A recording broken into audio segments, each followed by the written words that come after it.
Heyo, Cool Skeleton 111 here. How y'all doing?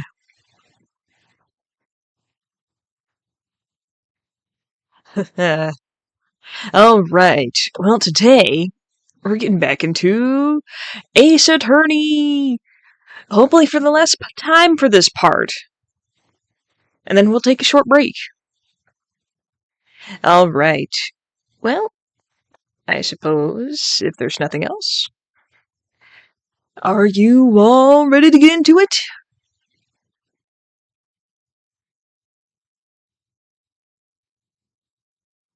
Here we go! Alright, cool.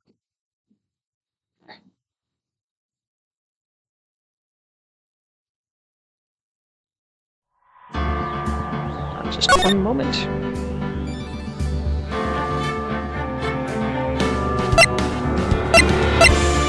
There we go.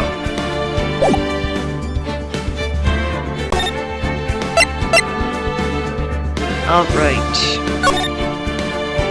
Please be aware there will be some awkward voice acting.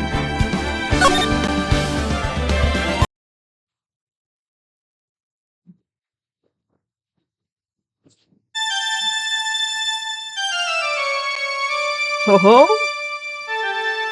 What? How did I get into this mess? That's far enough! You can't run forever! Mr. Phoenix Wright! Oh no. Did we start the game over? What have I done wrong? I cannot allow you to go on like this! But I'm just a simple defense attorney! Silence! You are no longer worthy of your title! No! Ow. Did we start the game over again? I've had this dream before. Someplace, some time ago. As if this day was written into my destiny. Oh, okay. Today, I'll stand in court as a lawyer. To prove a killer innocent. Oh no.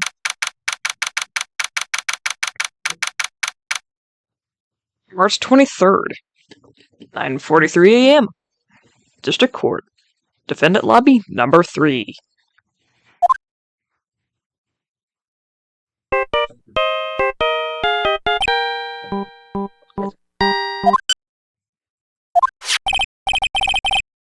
Hello?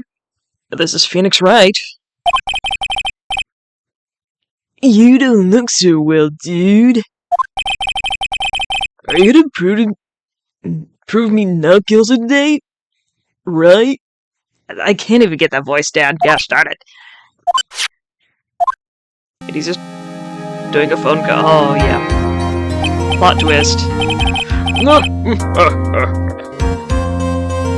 If you please, Mr. Lawyer. Remember, it's not just me. Your precious friend's life is riding on today's verdict, too.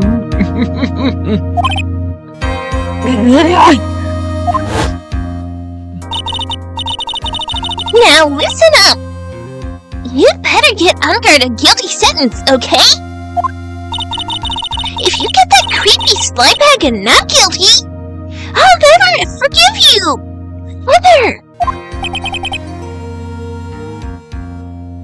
Maya. Phoenix! Phoenix! Mia! Maya! How's Maya?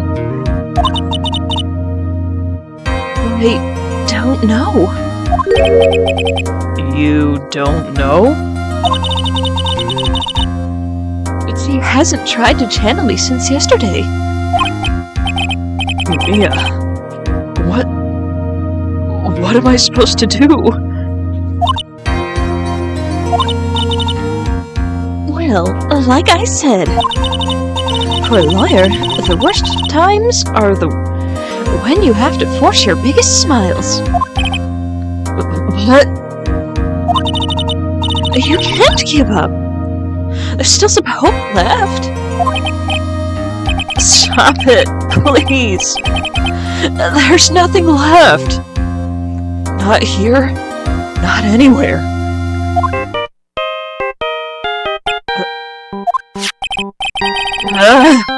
Is that accursed unguard again? Will you leave me alone? Look, don't call me anymore. I mean it. Hello, welcome in JXJ Penguin, and thank you for subbing with Prime. First sub. You now get access to a whole bunch of emotes. Isn't that fun?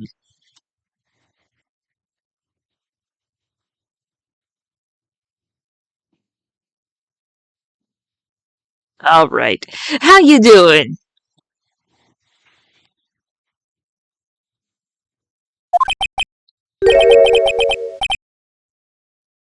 Oh, not those. My custom emotes. Or at least you should have access to them. Or some of them.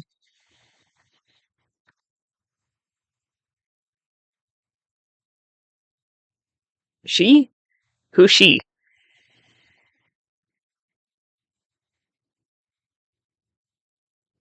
Oh, are you talking about me? Alright, anyway.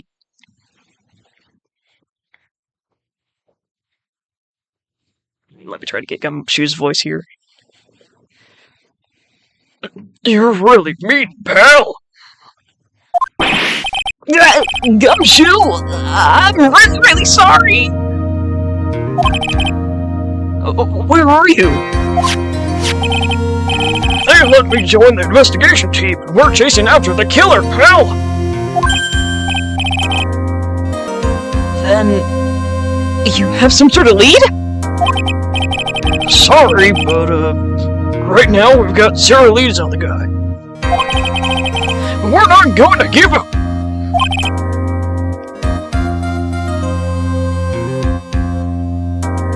What do you mean you're watching with audio? You should be! I mean, unless you need to be quiet for some reason. I mean, that's fine, too. Gumshoe. Until the trial's over. Until the verdict is handed down. We're gonna do everything we can to find the killer. Well, if you want to watch it, the VOD with audio, you can do that over on my YouTube channel, which I usually upload them, like, a day afterward. If we can get Wright out, then you can get Unguard the guilty verdict he deserves, pal! That's true. I could do that if they found Maya first. You got that? So you have to do whatever you can to make the trial last longer.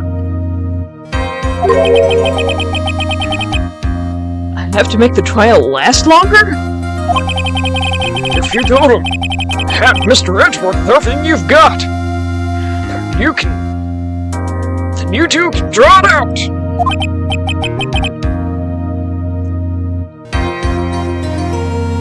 Oh, now I get it. I believe in you, pal! And Mr. Edgeworth can do it. So, believe in us, we're going to give it all we've got, just like you! Got it! Thanks, Gumshoe! Gumshoe is best girl. Hey! Phoenix? You understand now, don't you? You have something money will never be able to buy. Friendship is the strongest weapon in the world, and you have it in abundance. I have friends? Yeah! Looks like we're coming to the end. I have to make the trial last as long as I can. Gumshoe will come through. I know it.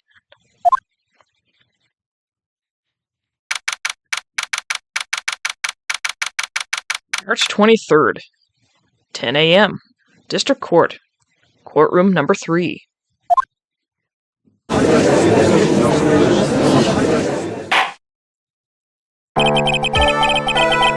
Oh, it is now in session. That's ungood. The defense is ready, Your Honor. The prosecution has been ready for a while, Your Honor. Now, is that a girl? We concluded yesterday's session with a big mystery on our hands. The mystery being what exactly was Miss Adrian Andrews' role in this murder. That is to say, is she really connected to the crime itself? Mr. Edward, if you would please inform the court of today's proceedings. Adrian Andrews. She forged evidence that threw suspicion onto Mr. Ungo, and then proceeded to escape the crime scene by wearing a nickel samurai costume. The guilt of these actions are those of which she cannot escape. Hey, and you're saying that she is guilty after all? I am not finished, Your Honor.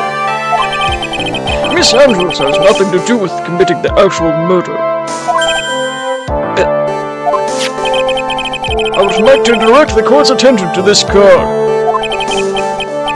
What is that? It looks like a shell. This is the calling card of the certain assassin. Assassin? You say?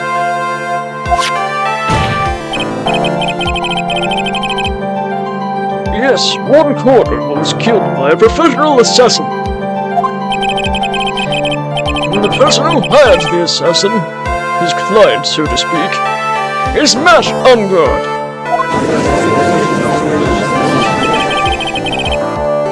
What a surprising turn of events!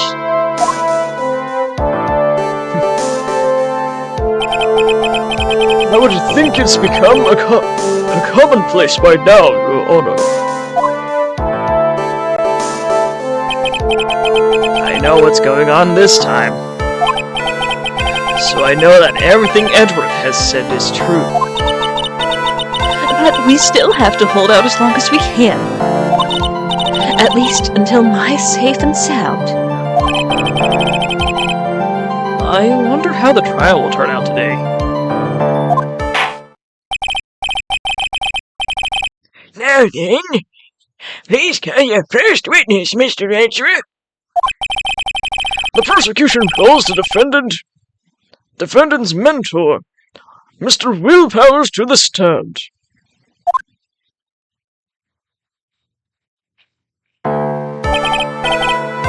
Now then, witness, your name and occupation, please. Okay. I'm, Will Powers. I'm a poor, underpaid action star. And what is your relation to the defendant? Well, that's, I guess I'm sort of a lousy mentor to him in a way, yeah. Hey, Mr. Powers. Please don't need to put yourself down so much. Oh, sorry, well, but I'm just kind of nothing sort of guy. I feel that. On the night of the murder, you visited the defendant's room. Is this correct? Yes. I didn't know that. But, you know, I didn't actually get to see Matt when I went. All you need to do is answer what you're asked. Now then, I'd like you to please testify about when you went to Mr. Ungod's room. Okay, sure.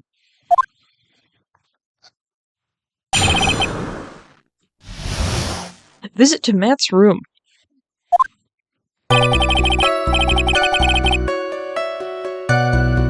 After the award ceremony, I went by myself to Matt's room.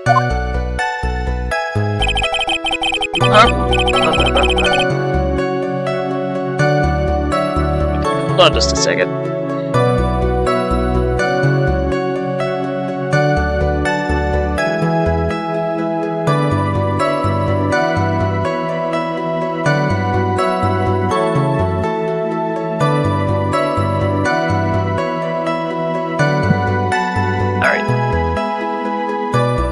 Matt was standing there in front of his room, still in his nickel samurai costume.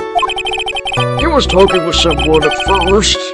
I thought it was the bellboy. I watched the two of them for a while, but then I gave up and went back. I had guests with me that night, and I couldn't make them wait for me.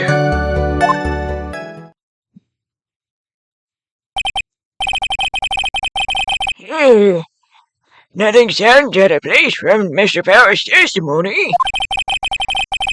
And talking with the bellboy is no big deal. If one assumes that the person that Mr. Ungod was speaking with was an ordinary bellboy... What are you implying?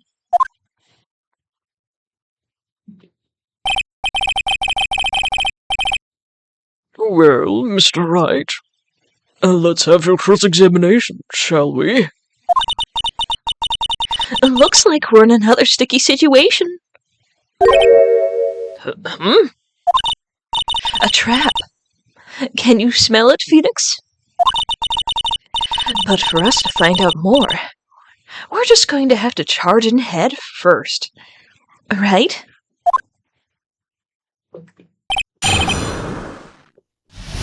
Visit to Matt's room. Da-da-do.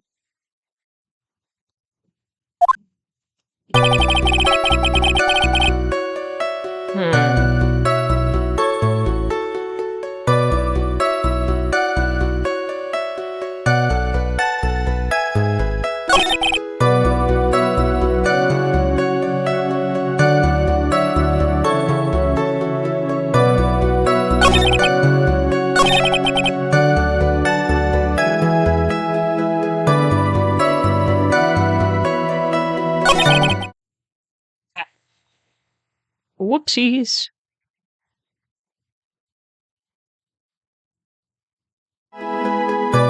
There we go. All better now.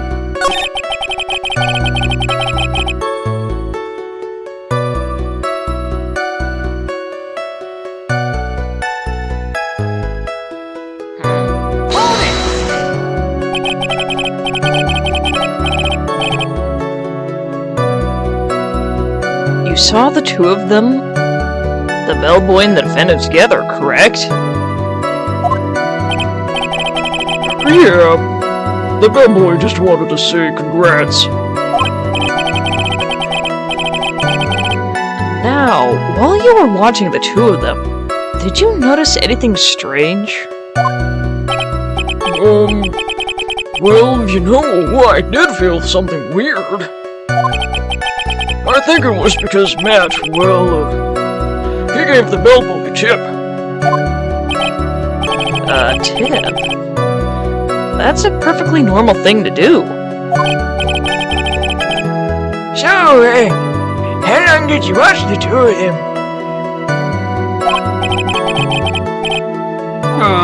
Not more than a minute or two, I think.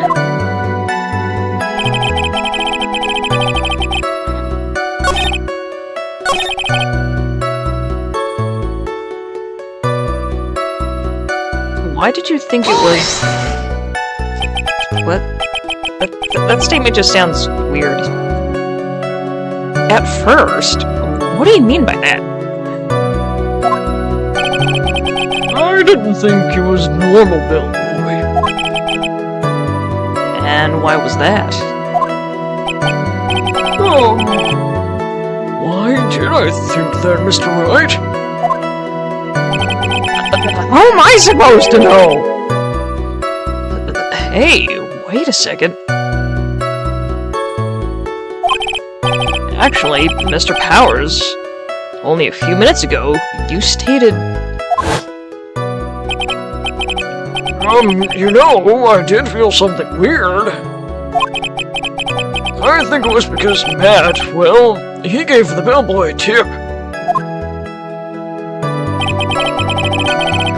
Could it be that you felt something strange about the tip-giving incident itself? Oh, yeah, that's it. You really know your job.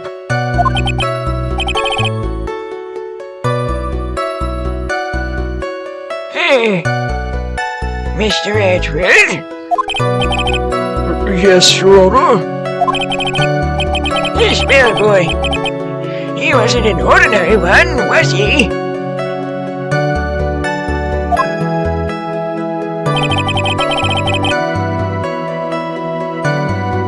Perhaps we should let the witness tell us. Very well. Mr. Powers, please amend your testimony. You mean about the bellboy, right?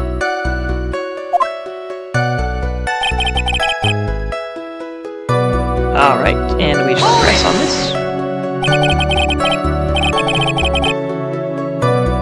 So he gave the bellboy a tip. What's so strange about that? Oh, well, see, Matt's not a poor petty pitcher like me. I was trying to figure out how much it was because the tip was really shocked me. How much it was? But that's when something even more surprising happened. The bellboy was putting the tip he got in his pocket. And that's when I got my first good look at the guy's face.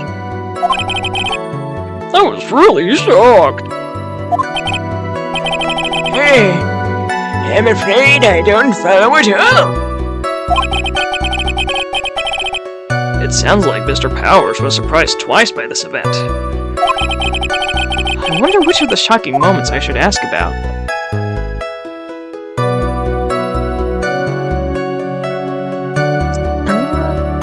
I feel like we should ask about the tip.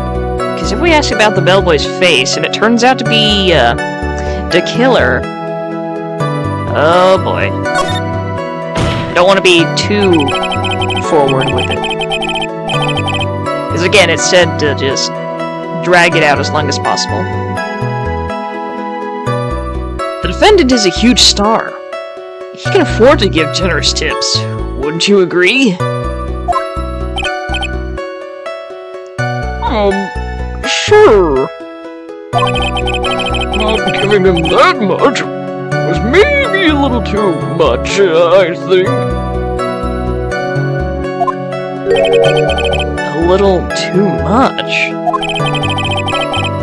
Would you please clarify for the court? About how much would you say the defendant gave the bellboy?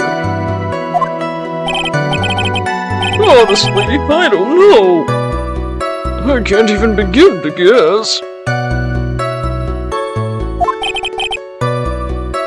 And, why is that?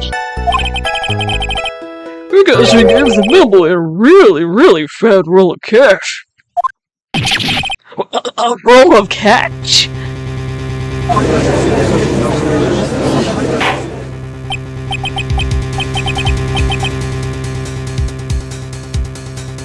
Hey, well, how interesting. That certainly was a very generous tip, wasn't it? A very fat roll of cash. That could hardly be called a tip, Your Honor.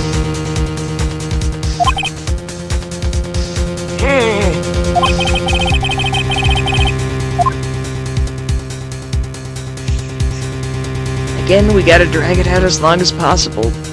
So, wait and see.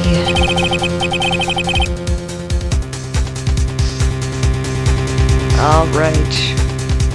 There's nothing I can really object to here. I mean, who can argue that a fat roll of money is really odd?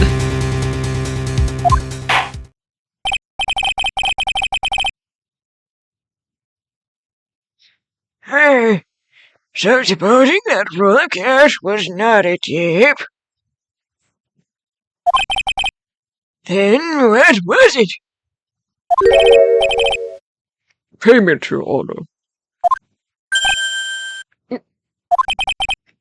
Payment?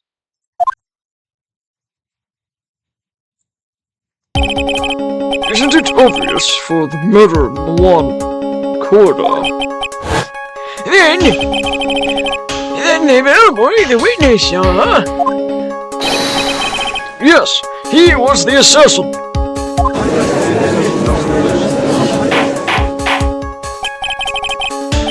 Hold your horses now. Mr. Ransford, you don't have any proof of this, do you? Have I ever been unprepared to support my claims, Your Honor? I have here the card Shelley the Killer left at the scene of the crime. Shelley the Killer? He is the person the police's special investigations team has been chasing for ages. I am certain that the person the witness saw was this very assassin, Shelley the Killer. Really? What's wrong, Mr. Powers? No, nothing. Something just clicked in my head and I think I just figured out something.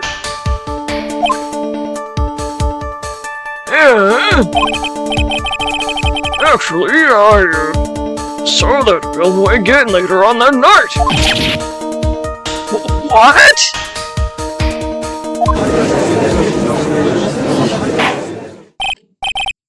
Mr. Powers, please testify. Tell us what you saw.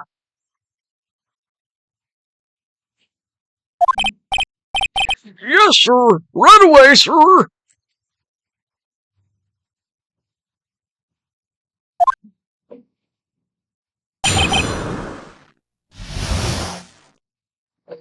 The second time.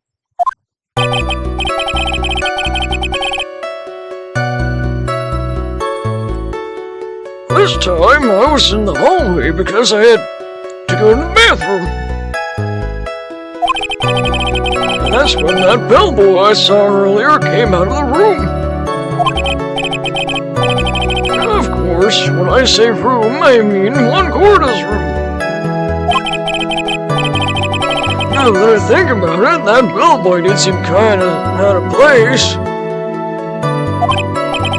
Yeah, so he had to be the assassin, I'm sure of it.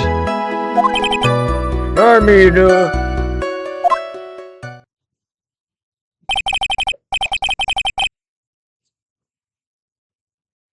thank you very much.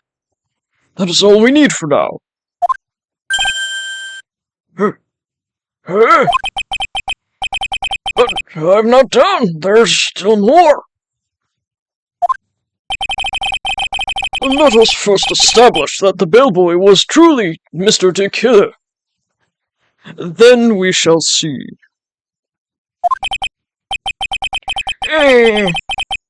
So the bellboy came out of the victim's room.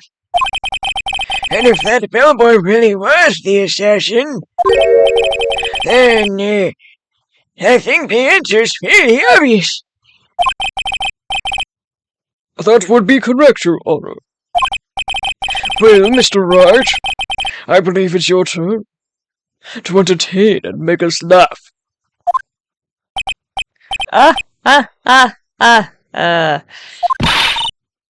This is no laughing matter.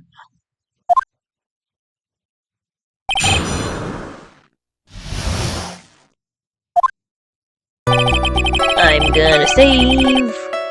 Because that's what I need to do since it's been almost... Holy smokes, 30 minutes already? Alright.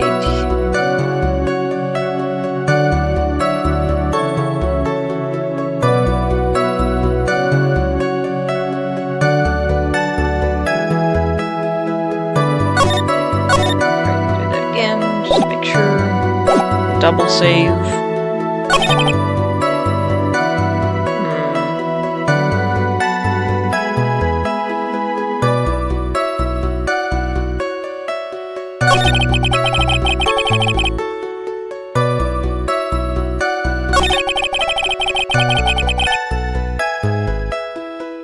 How did he seem out of place? So what exactly was so out of place about him? Wet the bones? Alrighty.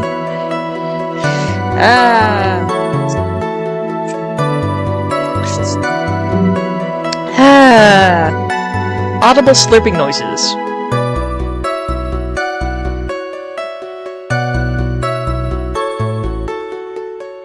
Alright.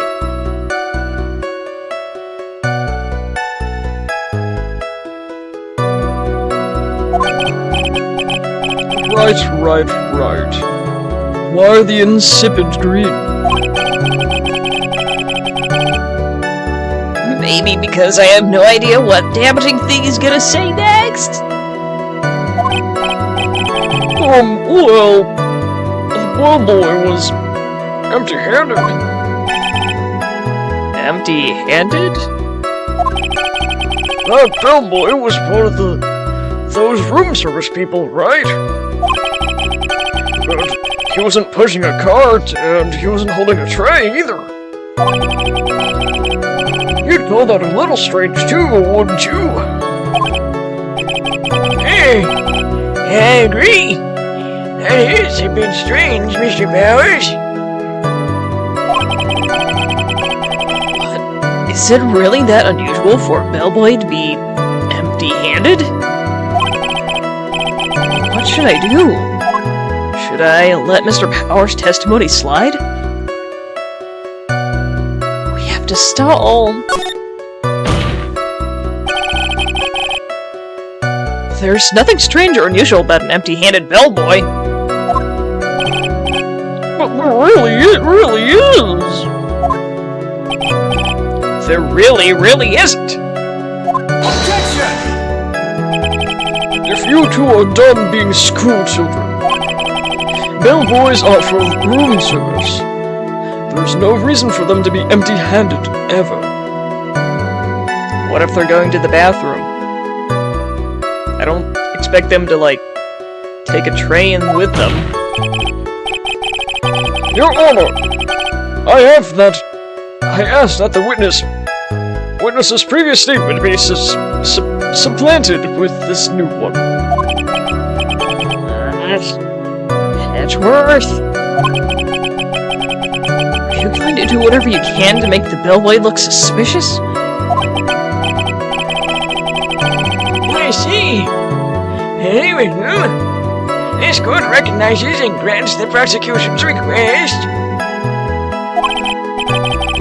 Mr. Powers, if you could please amend your testimony. Yes, sir.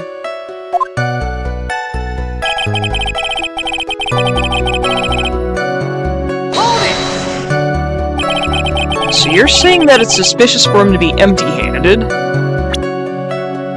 Go back. Yeah, really suspicious. I mean, when I first saw that bellboy, he was holding a tray in his hands. But didn't you just say that he wasn't holding anything? And there was a bottle of juice and a wine glass on it. Juice? What kind of juice was it? I'm pretty sure it was tomato juice. If we could come up with some sort of reason as to why he would come out empty-handed, some sort of proof, Then I think we can touch the blood on this one for now. Proof, huh? Sounds like another job for the court record. Okay. Wasn't there the one photo with the table? And the murder scene? Because there was the juice in the tray. Yeah, right here. So I think we present this one. I think we're safe here. Go.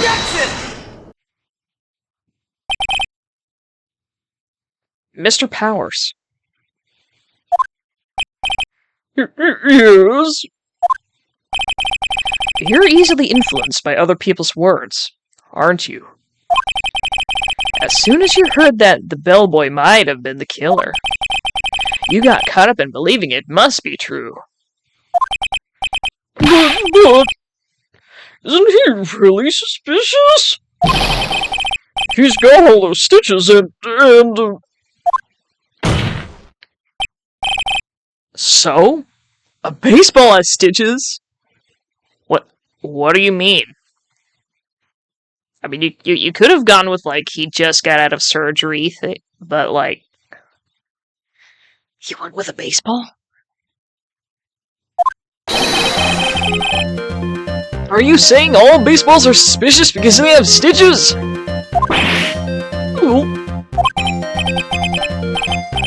Well, there's also,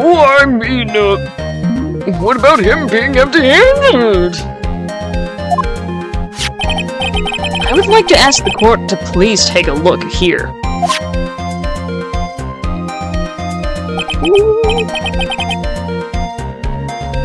This is a crime scene. There's a wine glass sitting next to Mr. Corda's body. The liquid inside this glass is tomato juice. And now, if you would look at this, what is on top of the table in the lower right corner here? Anyone can clearly see that it is a tray with a bottle of tomato juice on it.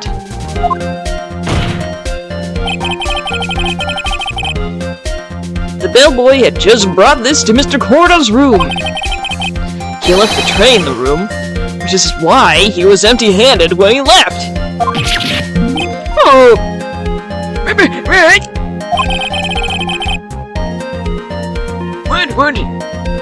That would mean that the bellboy had seen and left a dead body in the room. Ah, but can you prove that Mr. Corda was already dead at the time? Hey! Mr. Edgeworth! I blame you for leading me down this road! I'm terribly sorry. What is with him? Why is he laughing? Witness, isn't there one more thing you would like to share with us? Is there? The bellboy was empty-handed.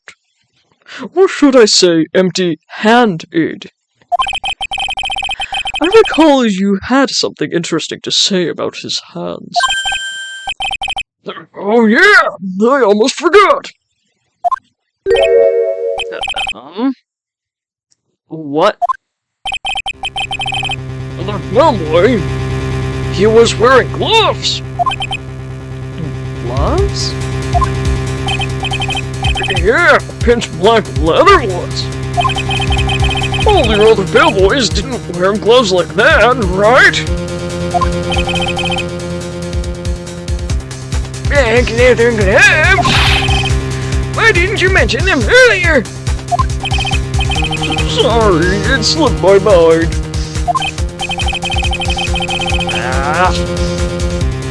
Boy, does this make the bellboy look really suspicious. Alright, gotta focus. I can't get lax here.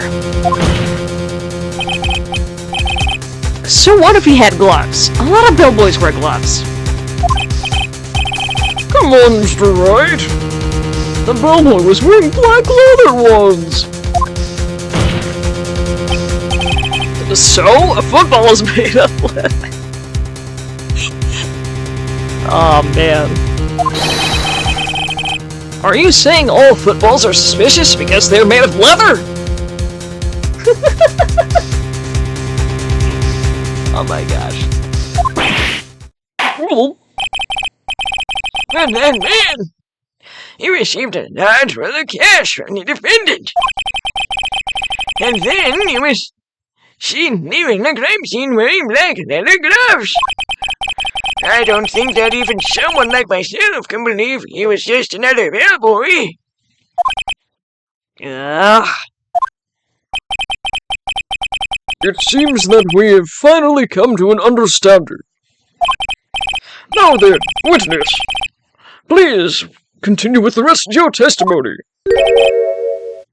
The rest?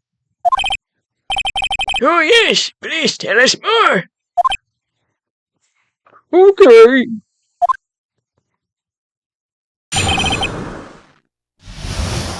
Their second meeting. After leaving Lon's room, the bellboy went and knocked on Matt's door just like that. He gave something to the person inside the room. Then the young guy just left without even going into the room. After that, I went to the bathroom and then back to my seat.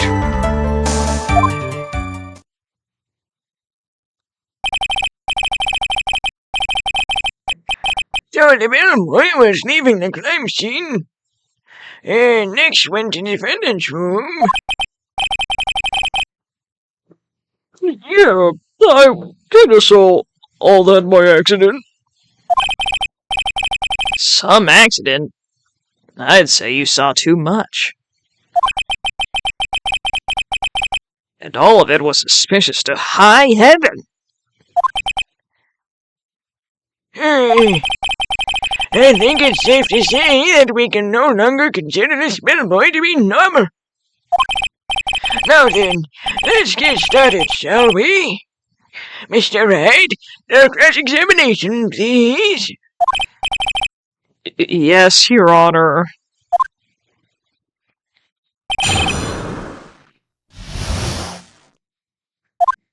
And I'm going to save again, just in case. Gotta save often, so we don't have to go through all this again. If I lose.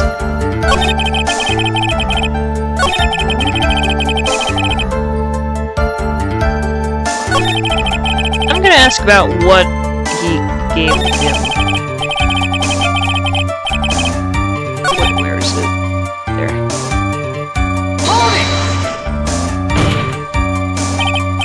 I said, hold it! Okay. That's better. What kind of statement is that? Please elaborate and give us a few more details. Oh, okay. I should probably ask him only one question at a time. I feel like we have to ask both of these for some reason. So I'm just gonna go ask about the something.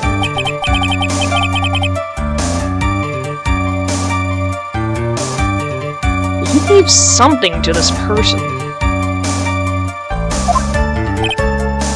Yeah. And what was this something?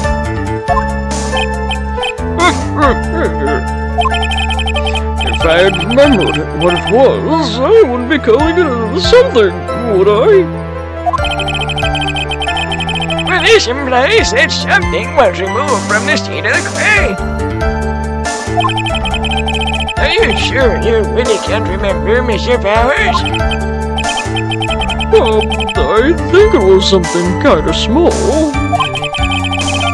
This is an incredibly crucial piece of information. Please try to remember what it was. I'll try. In the meantime, let's talk of another point, namely, what the bellboy did next.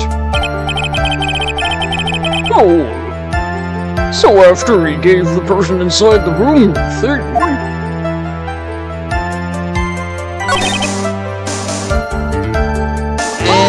And now we ask again.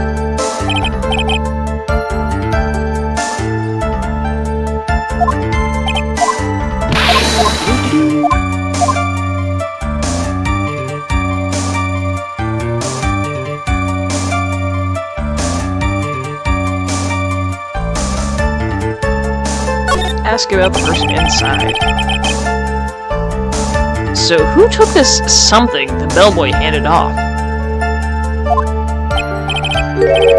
Actually, I don't know. What do you mean? Oh, I'm sorry, but I only saw the person's arm. Oh, didn't hear him. Then you're saying you didn't see the person's face? Yeah. I would like to summarize the testimony up to this point, if you don't mind. The bellboy left the crime scene. He immediately went to the defendant's room. There, he handed a small item of some sort to the person inside. As for the person who received the item, all you could see was the person's arm. Yes. It was just like that. Mr. Edgeworth, is all this really that important? Of course, Your Honor. I think this is the utmost importance. This is when whatever was removed from the crime scene was handed over to the client. Mr. Powers, please I remember what it was the bellboy handed off. Well, let's see. I think it was, no. If you remember, please add it to your testimony. Yes, sir.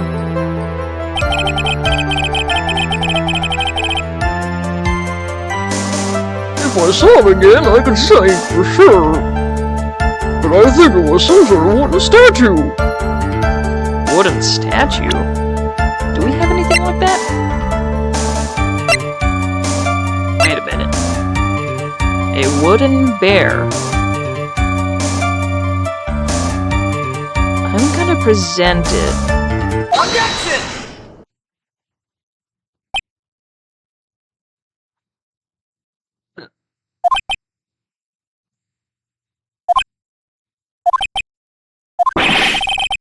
What was the point of that pregnant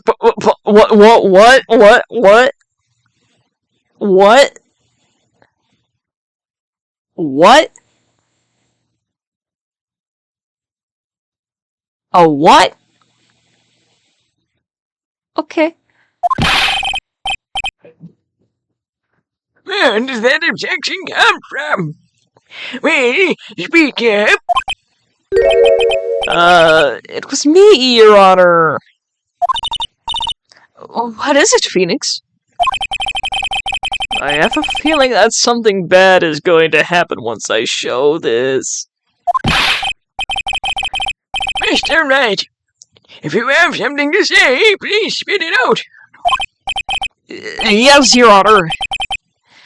Okay, Phoenix, deep breaths.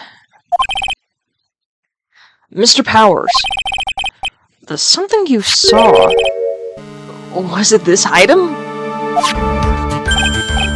Oh, hey! That's it! That's the something! Wow, Mr. Wright, you really figured it out. I recall we found this at Matt Ungod's mansion. Defendant's house!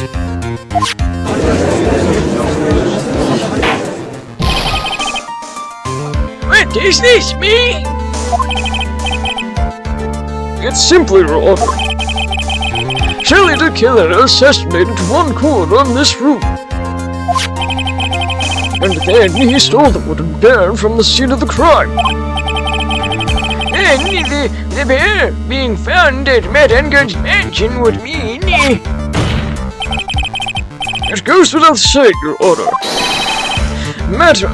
Mr. Matt Unguard is the killer's client.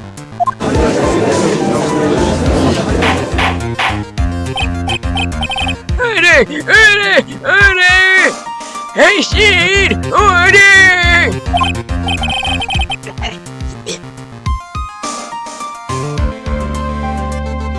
Mr. Wright, this is a most unfortunate turn of events for you.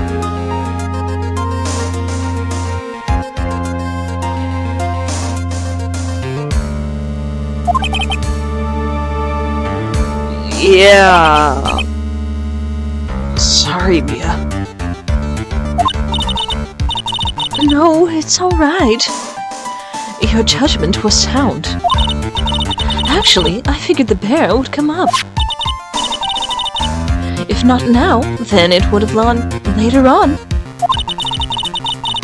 Even if you hadn't shown it to the court, I'm sure your friend Edgeworth would have. Ah, I almost forgot that he knew about it too. I think it is clear that there is no need for us to continue this trial. But I can't let that happen! I have to do something! There has to be something we've overlooked! Your Honor! A minute, please! Yes, Mr. Wright? There are still a few points left that we have not fully explored. What are you trying to pull? Oh, well, we can't have that. And I'm going to say...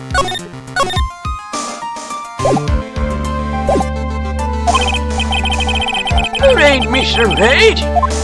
What questionable point would you like to explore further? So we've already been through Power's testimony. bear itself. I think the person who received the bear was important. There is one thing in Mr. Power's testimony that was very unclear. And that is the identity of the person who received the bear. He gave something to the person inside the room. Oh, I'm sorry, but I only saw the person's arm. As long as we don't know who it was that took the bear, we can't be sure of... Hmm?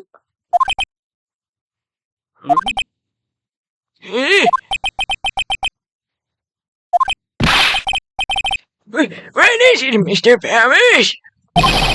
If you're going to scream like that, then at least give us a good reason why. Oh, yeah, sorry. Actually, so, I remembered. I remember who took the bear. What?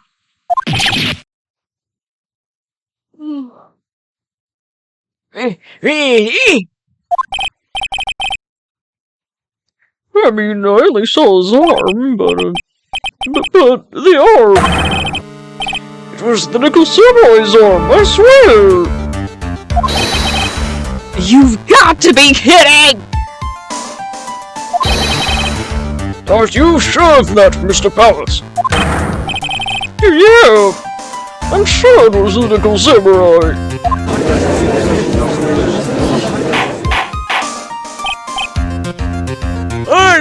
Order! It looks like you've dug your own grave yet again. How many times is that today? I've lost count! So the person who took in this little bear was the Nickel Samurai. And as we all know, Matt Unguard is the Nickel Samurai. Now hold on there. There was also a spare costume. Thanks to the fences, we made that all the clearer. What am I supposed to do now? Man, help!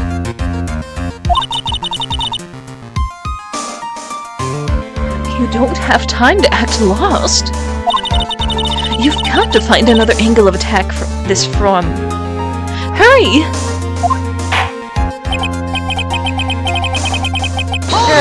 Bring me Your Honor! again, Mr. Wright. We've clearly removed any and all questionable areas of his testimony. It's about time you were removed from this court, Mr. Wright. I have to find something! Even one more little point would do!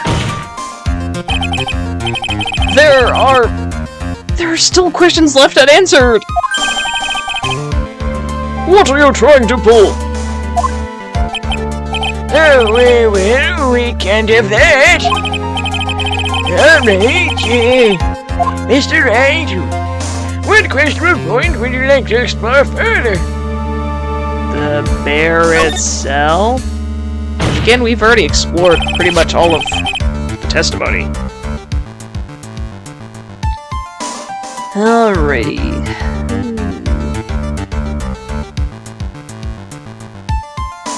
I think it's fairly obvious that the bear itself is very questionable. Hey, Mr. Wright. This was found at Mr. Ungard's mansion. However, Mr. Ungard was arrested at the hotel that night. Which means that since the murder occurred, he has not had a chance to go home. Oh, I think Your Honor has already figured out what I'm trying to say. It is not possible that it was Mr. Ungard who took this bear to his mansion.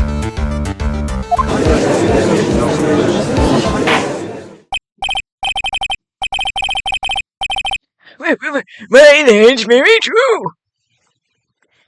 We didn't consider that point, Mr. Wright.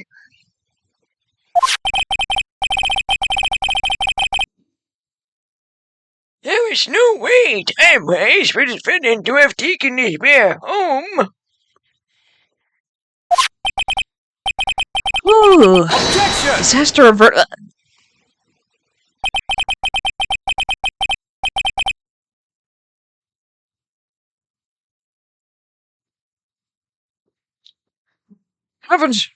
You haven't gotten the best of me yet, Mr. Wright.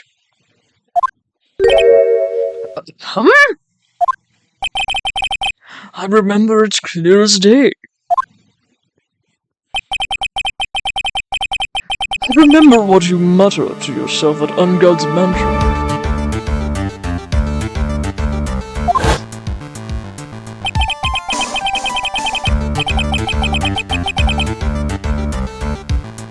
We have this area completely surrounded. There is no way for him to escape. I can't believe it. That butler. All this time he was to kill her?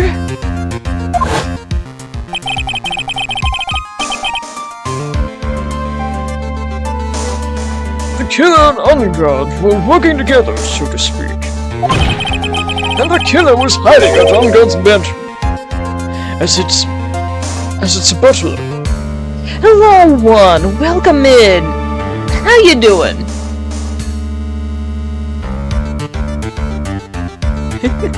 Thank you, one.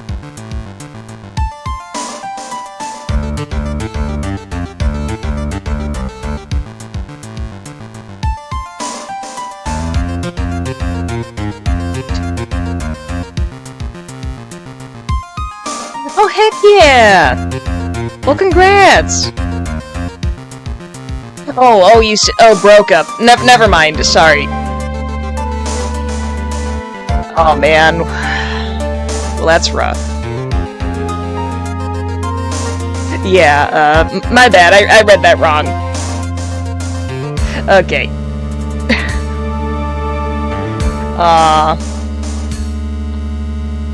Yeah, stuff like that could be rough.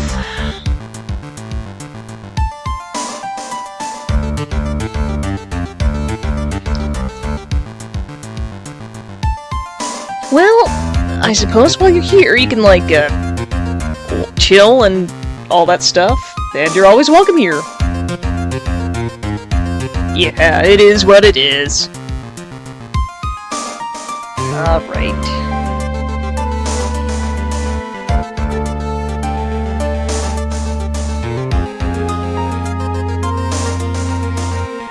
Let me see you.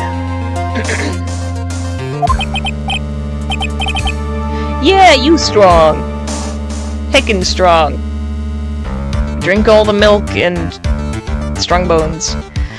Well, congrats on getting first! And beans? Alright. Well, I shall be right back. Gonna go grab the beans.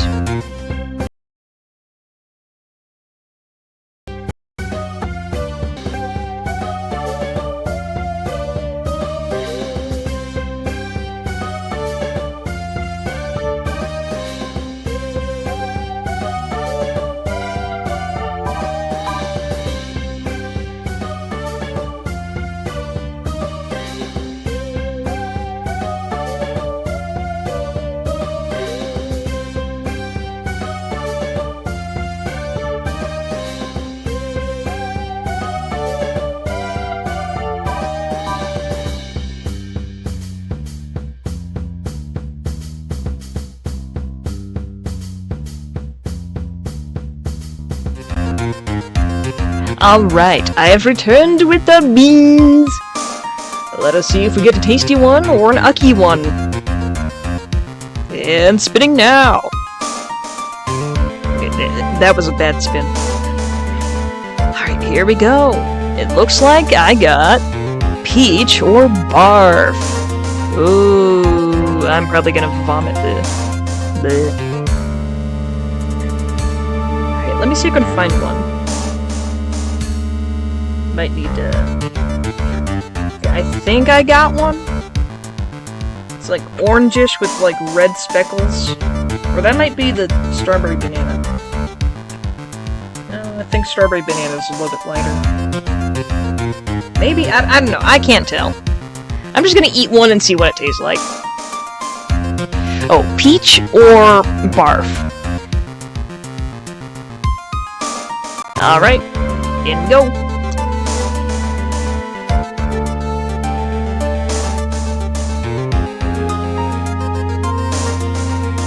Well, I accidentally got the dead fish one. Not bad, though. Yeah, it's kind of hard to tell the difference between some of these. Oh. Okay, I could probably imagine the taste of what the peach or barf one would be. So the barf would probably, So, have you ever heard of pizza-flavored Dum Dum lollipops? Pizza-flavored Dum Dum lollipops. I think it was some sort of April Fool's thing or something, like, they tried adding 3 new flavors. Alright, I'm gonna see if I can, like, pull up an image of it or not. Or you can, like, Google it, I guess. Google it, use your search engine, whatever. Yeah, so they were like a limited time new 3 flavors. You had pizza, bacon, and popcorn. Now, they weren't the best, but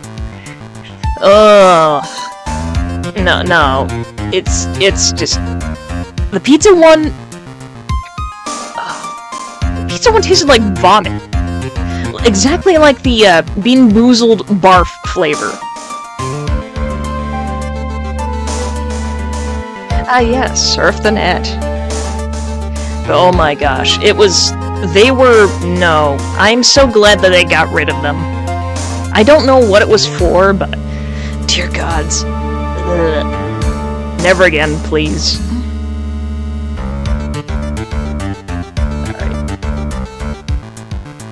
Yeah, but it was meant to taste like pizza. It didn't. Candy that tastes like pizza. It's just gross. We do not need savory candy. Well, except pickle candy. Because, like, pickle is good. It's like a sour, sweet, salty.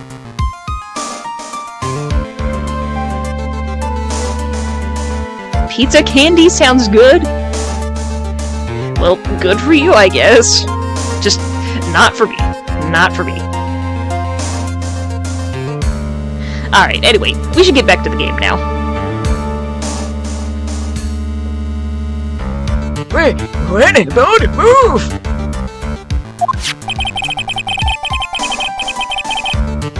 The bear figurine was brought back to Ungod's mansion by the killer himself.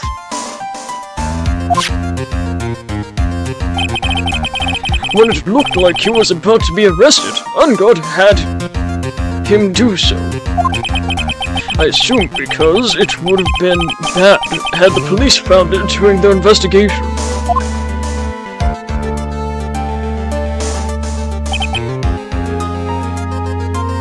Hey, Well, Mr. Wright, you've been quiet for a while now. This is too much. Isn't there anything that can attack you at all?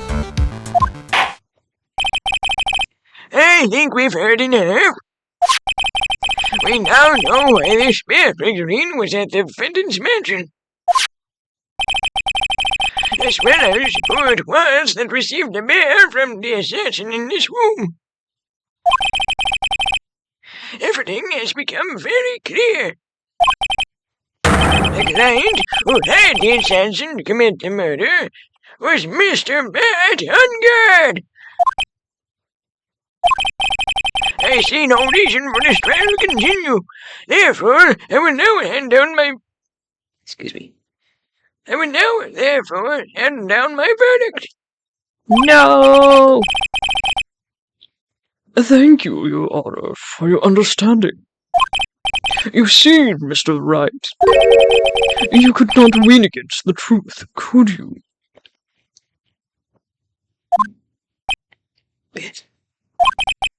I knew it would turn out this way. After all, what Edgeworth has stated is the truth. Any last objections, Mr. Wright? Well, do I? What should I do? We can't get a guilty verdict here. I mean, we can, but... Maya's... We have to save Maya. What should we do?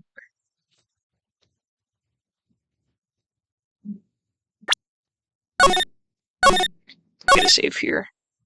Because I'm pretty sure we can't get soft locked here. You know, for funsies, I'm gonna hear the verdict. We're gonna get the bad ending. The defense rests... Oh, never mind, I guess. Phoenix! Are you giving up? If you do, Maya will die! And you will carry that weight on your shoulders every day for the rest of your life. I don't want that to happen to you. Mia. Raise an objection, Phoenix. There is no...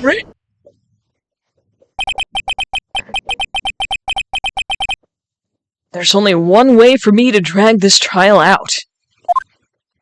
The only thing I have left is this one dirty trick.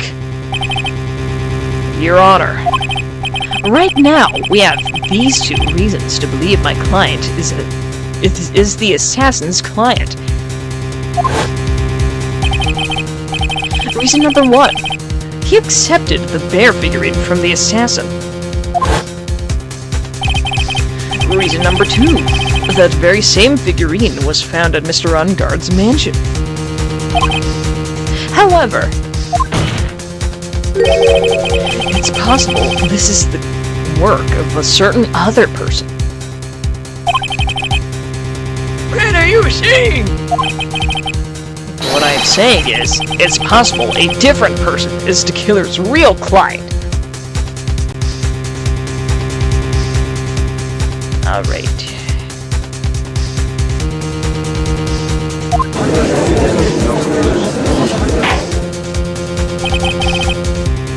The real client? Yes. Tusk. Is that all you have? Now then, Mr. Wright, let's hear your theory. Who do you say the killer's real client, and therefore the real murderer? Ooh. Okay, so who do we think fits having the steel samurai costume on and is related to the Mr. Ungard? Someone who could have gotten into his house. Who do we think that is?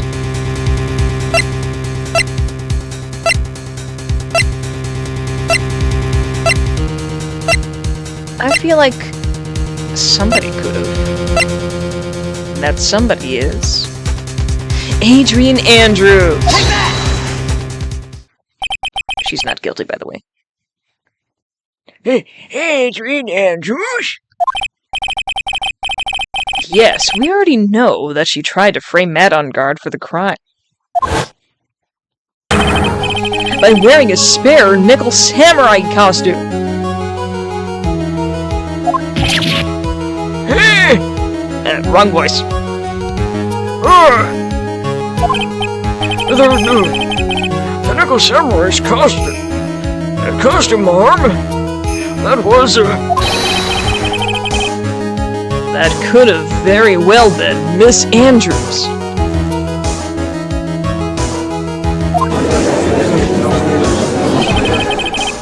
Hey, what about Mr. Ungard? If you would please recall yesterday's testimony. The defendant was taking a nap during the break period. Jeez. That's right. Then, finally figuring at Mr. Ungard's mansion. It was a well-laid trap set by Miss Andrews.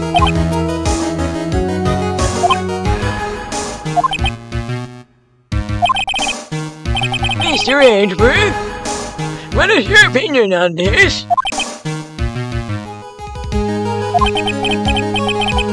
I can't even... I can't even begin to count the flaws in the prince's logic. Besides which, there is no evidence to support it. However, I can't fully discount its possibility either.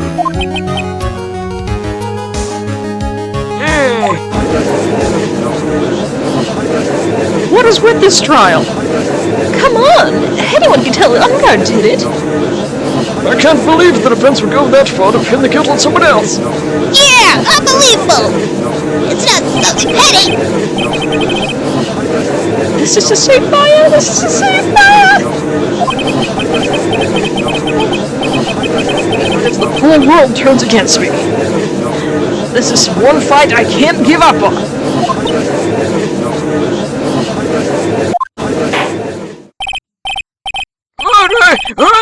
Order! All disrupted parties will be forced to leave the courtroom! Your Honor,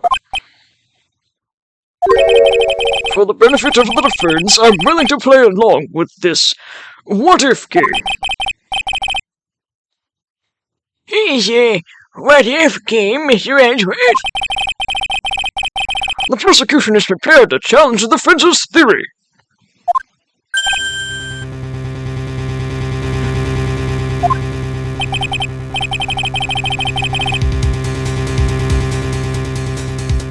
Mr. Wright. Even you must have thought it strange and wondered.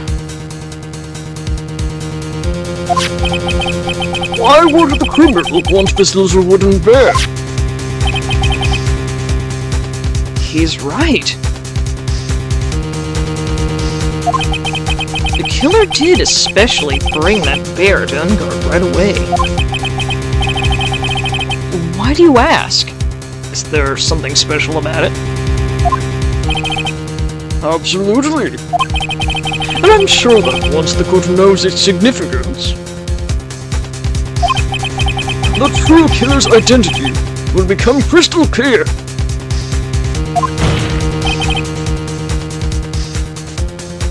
Your Honor, the prosecution calls upon a witness who will clear all doubts against Miss Andrews.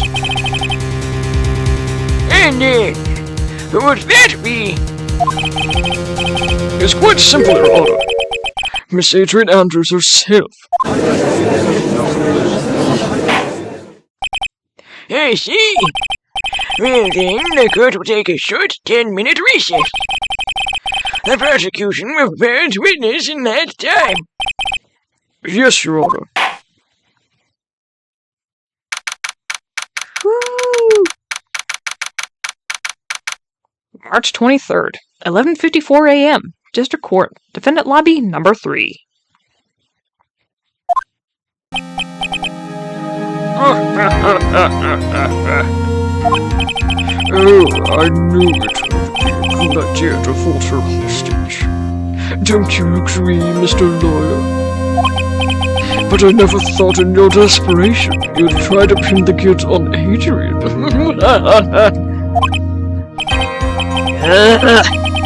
I swear this demon will pay!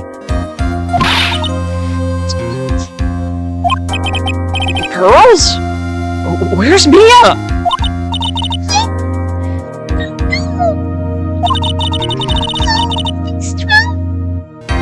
Really strong power. You said they called her away. Really strong power. No, thank you. We don't want none of that.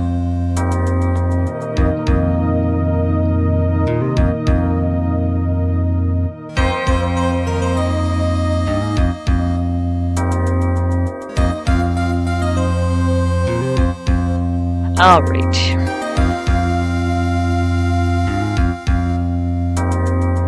Let's see here.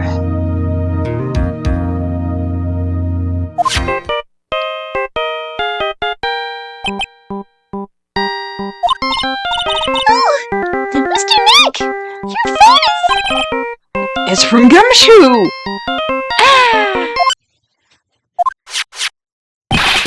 How's it go? Have you been hanging in there, pal? Yeah, sort of. We just barely found something to latch onto. Ooh, that's good, pal. What about you? Anything yet? Have you found out where the killer and Maya are? We still don't have any leads, but, What? We don't have time anymore! if we just have one, even a single clue would be really helpful. I was only able to come this far because I kept thinking to myself, I've got to keep the trial going until Maya's been rescued. And have I just run out of luck this time? Is all our hope for naught? A tent. A tent? I could see a circus tent. Mia! It looks like Maya was unconscious until just a few minutes ago. As soon as she woke up, she called for me. So it was Maya that called you away! She's locked in a dusty little room right now. But I could see a circus tent outside the window about 300 feet away. Gumshoe! Is there a circus in town right now? There's only one, pal! A very big circus! Maya's somewhere within a 300-foot radius of the main tent. What? Okay, hold on a sec, pal! Hey! Draw a circle on that map! About 300-foot radius from the main tent! Hurry! And I could see a mailbox under the window. Just outside. Gumshoe! There's also a mailbox! Okay, what else? What else, Mia? I'm sorry, but it was a very small window. I couldn't see anything else. It looked like I was in an old office building. Maybe the 3rd floor or so. I heard her! And an old office building. Good stuff, pal! Okay, just hang in there. Just a little longer, pal. Wish us luck. Good luck! I'll tell you later, so don't let your battery die, okay, pal? Mia! Maya's not hurt, right? She's in a pretty bad state, Phoenix. She's being starved. Gumshoe, please hurry! Looks like we're out of time. Are you alright, Phoenix? It's only a matter of time before Maya's rescued. I can do this. I just have to make this trial last a little longer. March 23rd, 12:05 p.m. District Court, courtroom number 3.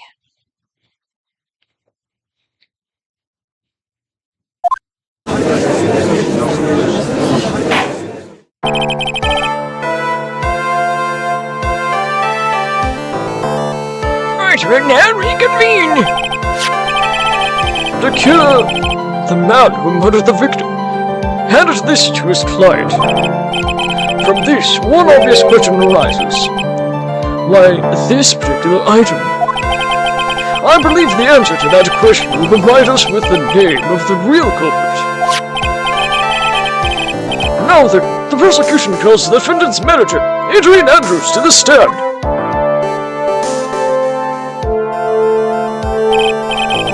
Currently, the witness is accused of tampering and obstruction of justice. However, you have been called to the witness stand today to ascertain who exactly is guilty of murder. We understand. Good. Now, have you ever seen this bear before, Miss Andrews? Of course I have. You have seen it before? That's right. It's only natural that the witness has. Miss Andrews, could you please enlighten the court to this bear's secrets? All right. Why does she...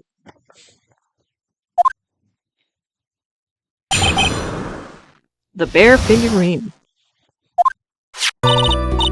Actually, this is an elaborate puzzle. If you know the correct order, it can be taken apart, one piece at a time. The one piece is real? I mean, what?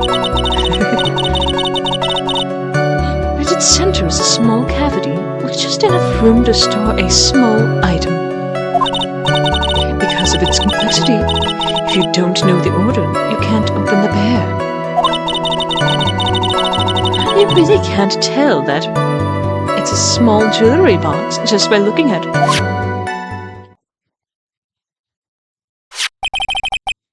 So this figurine is a container of sorts, is it? Yes. Looks can be deceiving, wouldn't you agree? Yes, this is superb craftsmanship. Oh, yes, I nearly forgot. You may begin your cross-examination, Mr. Wright. It looks like there really was something to that bear after all.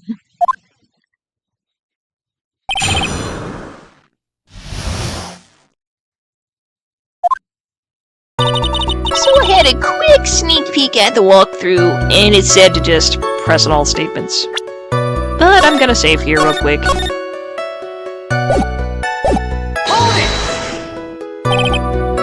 A puzzle? That's right. Hey, but it looks like an ordinary figurine. True enough. To people who don't know, I'm sure they would never guess that this was a puzzle.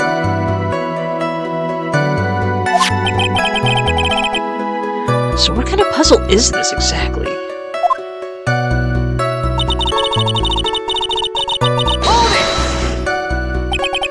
So you can take it apart? And how would one go about doing that? Well, you first turn its tail to the right, then push it in.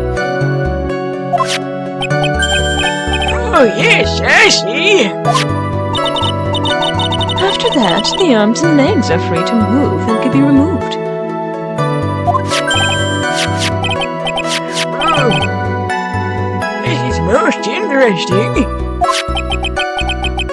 A boy and his new toy. It's like he's 5 all over again. he keeps messing with it. Oh, don't mind me. Go ahead, carry on. I think he's lost it. So what do you find after you take the puzzle apart?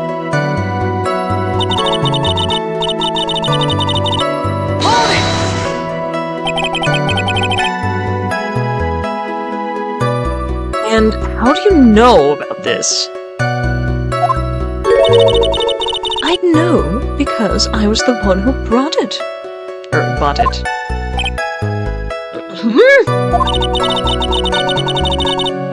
It was a souvenir from when a friend and I went to Switzerland. Then this was a present from you? That's right. It was a puzzle in the shape of a bear. So I thought it would be perfect for one. So it was a present from Miss Andrews. Witness, let's continue with your testimony.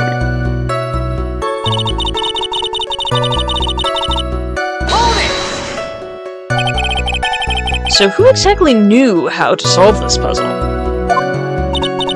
Only the two of us. Juan and myself. It was a souvenir from Switzerland. So I doubt there are that many people with the same bear in this country. But this looks like it can be quite easily broken. Especially if someone wanted to get what was inside. Well, it's a toy. It can never be the same again once it's been broken.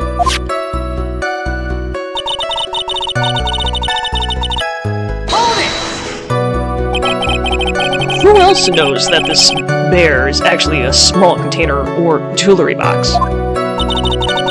I've never told anyone. And as long as Juan never told anyone either, then only the two of us knew. The two of you, huh? Then, of course, that means Mr. Umgard didn't know, right?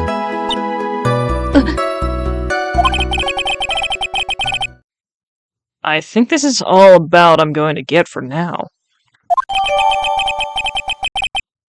Figurine added... Figurine updated in the court record.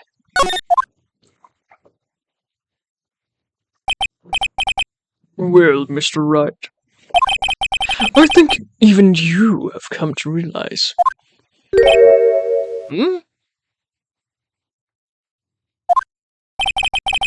There's one very important fact we have uncovered, and that is this. This bear is actually a jewelry box. Hey, Now that we have agreed to this point, There's only one logical question that can come next, and that is this. What is inside this box? What's inside? That's right. That's what we are going to find out next. Witness!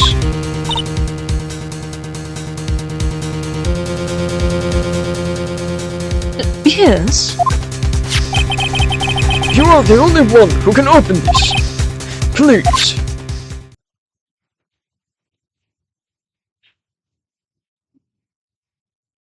There's a painful silence hanging over the courtroom.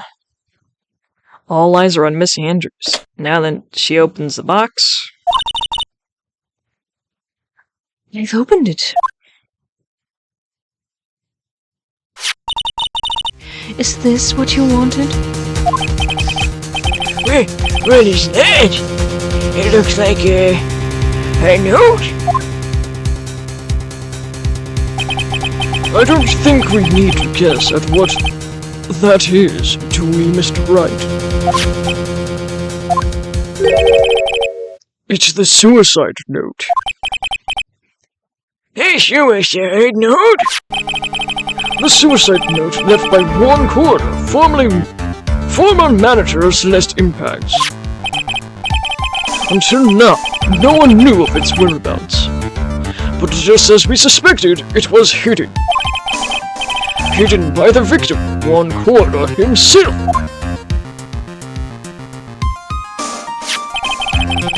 It seems Celeste Impacts had very beautiful handwriting. And she just as beautifully signed her own name on this document. This is most definitely the note she left right before she committed suicide.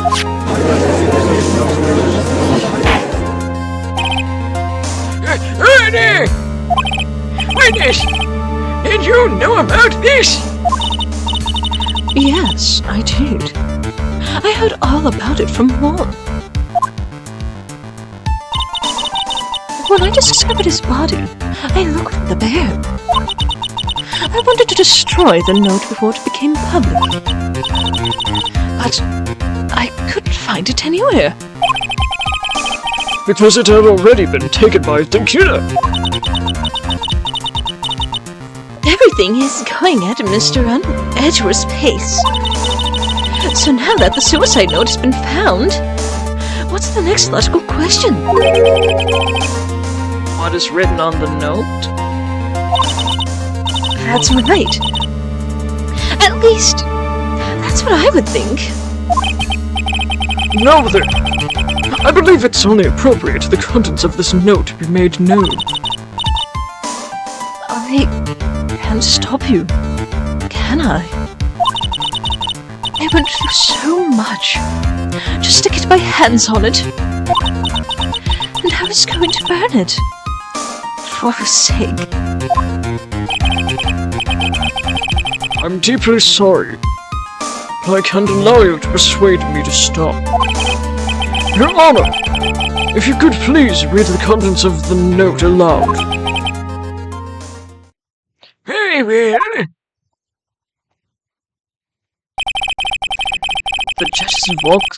The judge's voice rang loud and clear through the deathly silent courtroom.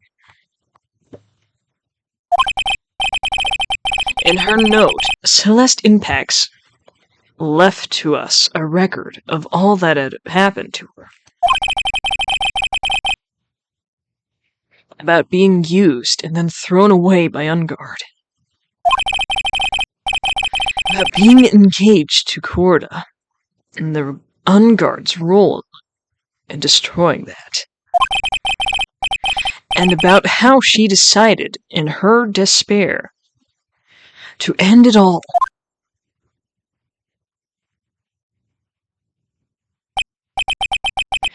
And that's all Miss Impacts had to say.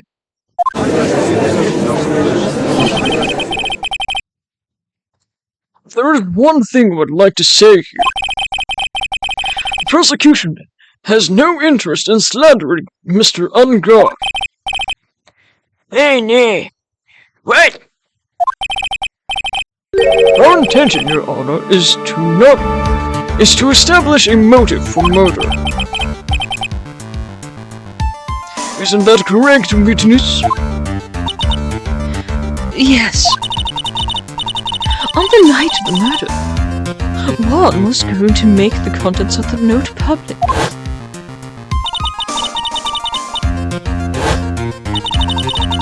A ceremony show. He was going to hold a press conference. Right. Matt Ungard values, above all else, his refreshing like a spring breeze image. Which is why he had to stop this note from being made public. At any cost! Celeste's suicide note added to the court record.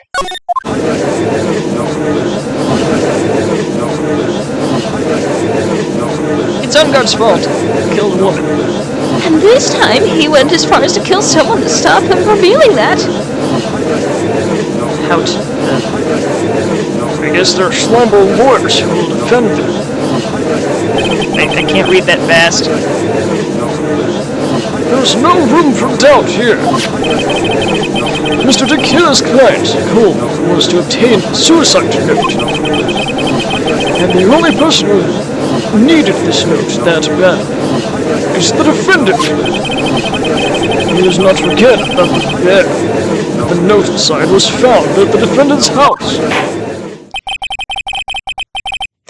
It seems that we have come to the truth at last. The defendant's motives were entirely selfish. He deserves no sympathy from anyone. How am I supposed to escape from this one? Why the hesitation? Phoenix? Gumshoe hasn't called yet. So you know what you must do. I know. I have to carry on and buy him some more time. Okay. There were two deadly pieces of evidence. The figurine and the suicide note. Maybe somehow I can find a way out of the situation through one of those. The gavel's already in the judge's hand. Phoenix, hurry!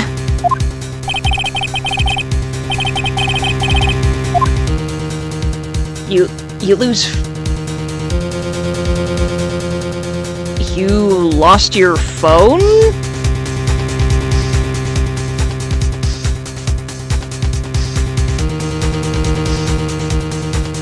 Oh, well, hopefully you find your phone again. Alright, so what should we say here? Alright. Suicide note or the figurine? Which one of these should I pursue? The suicide note? Objection! Have you tried calling it? Or if you have location on, you could try, finding your phone. That's what I usually do with mine when I lose it. Should still be someplace I left it. Please wait, Your Honor!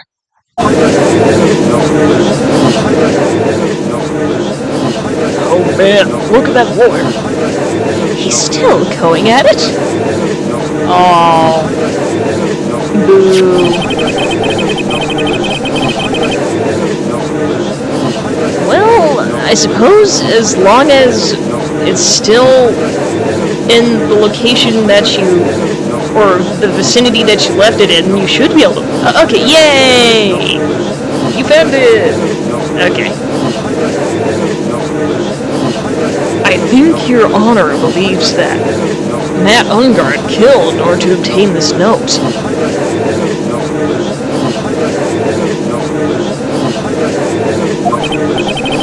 Yes, that is correct.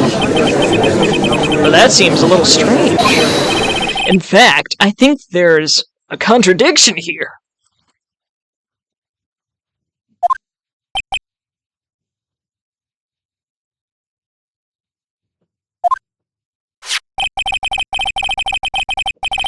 This note was hidden by Mr. Corda until the night of the murder.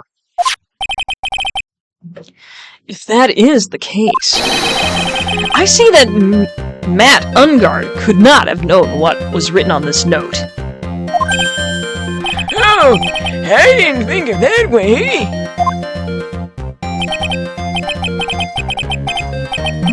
Exactly, but I did think of it that way.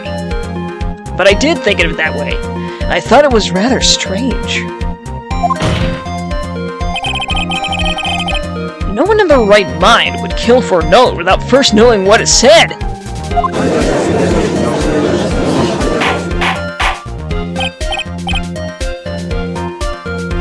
Order! You make a valid point, Mr. Wright. Mr. Edgeworth, what is your opinion?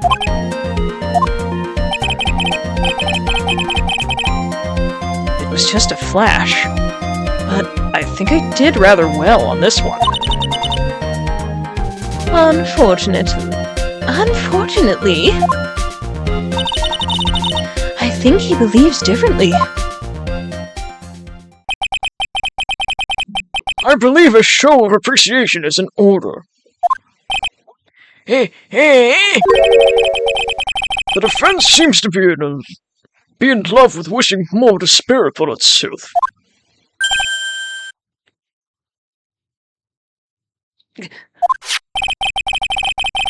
I would like to direct the court's attention to this.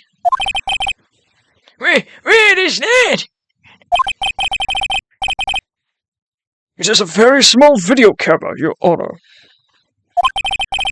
This type of camera is commonly used as a means of spying. Spying? What the? I thought that spy camera was in my possession. You gave it to Gumshoe. At least I thought you did.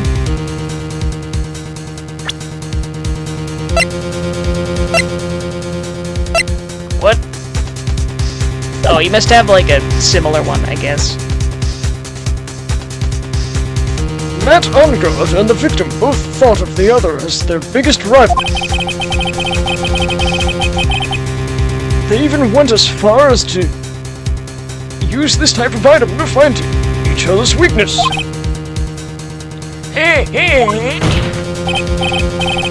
The victim, one Corda, was being spied on. His personal life was being watched by none other than Matt Ungard.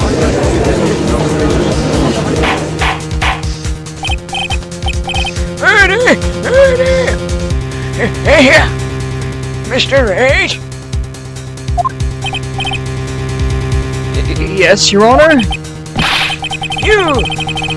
Don't tell me you knew about your client's spying activities! Well, sort of.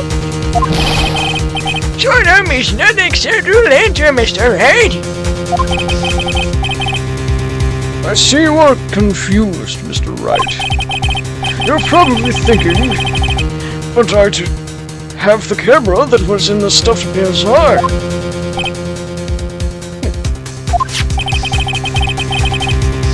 But this camera that I have is not the same. Last night I searched the victim's house on a hunch. Using this. Gumshoe's bug sweeper.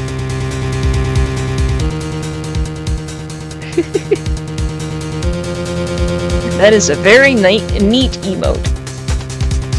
Is that a pug dancing, shaking his booty?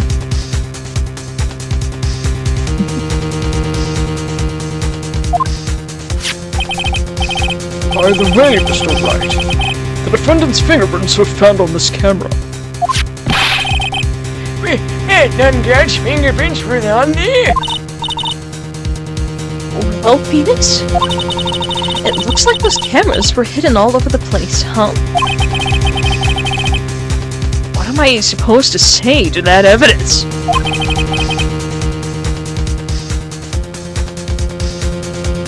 I think this is the end. It's fairly obvious that Mr. Ungod learned of the suicide note through this. He was wanting the victim all along. He got me good this time! I don't think I have anything to counter that.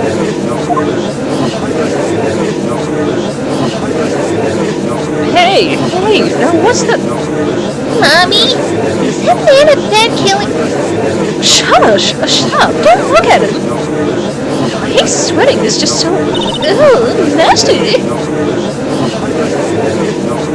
Phoenix. Yes, Chief? Have you figured out what you're going to do next yet? What I'm going to do next? Does running away like a frightened child work? I know it seems like Mr. Edgeworth is very close to putting the lid on this case. But in his eagerness to prove his point, he forgot one very important thing. Well, what is it, Mia? There is a piece of evidence that he really should investigate. Something he should investigate? I would really hate to see the good prosecutor get scolded for not remembering to look into the item when he had the chance. Why are you speaking in riddles all of a sudden?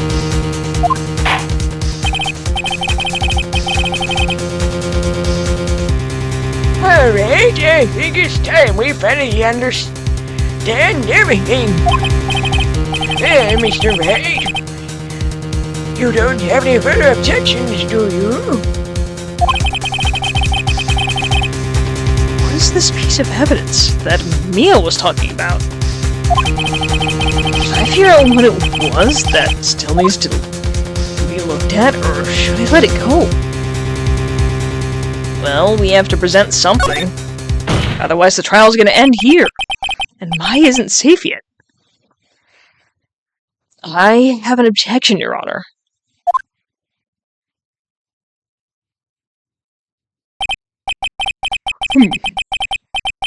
That was about the weakest objection I ever heard, Mr. Wright. Objection! Your Honor! The defense has no intention of letting this go so easily. You're beginning to sound desperate. That's just your imagination, Your Honor. Mr. Edgeworth, this is not like you at all. In your eagerness to prove your point, you've forgotten one very important thing. Hey, isn't that what I was just said?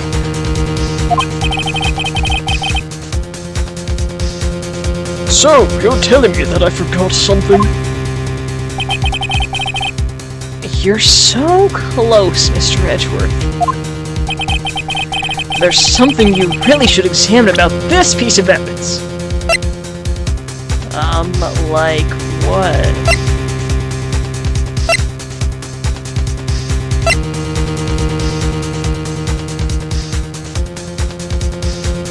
Do you guys have any idea what I should present here?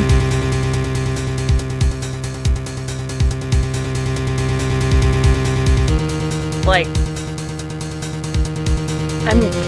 I'm trying not to use the walkthrough too much, but... Oh, man.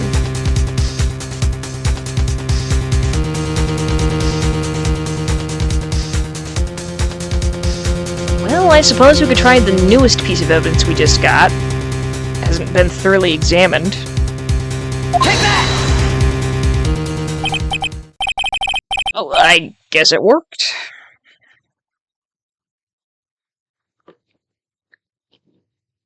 That is your Miss Impact suicide note, right?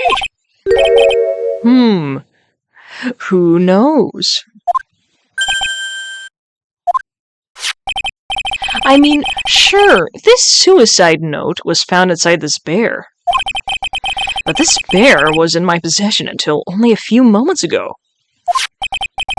which means the handwriting on the suicide note has yet to be analyzed. So, as to whether this pivotal piece of evidence was really written by Miss Impax or not, that has yet to be even remotely confirmed.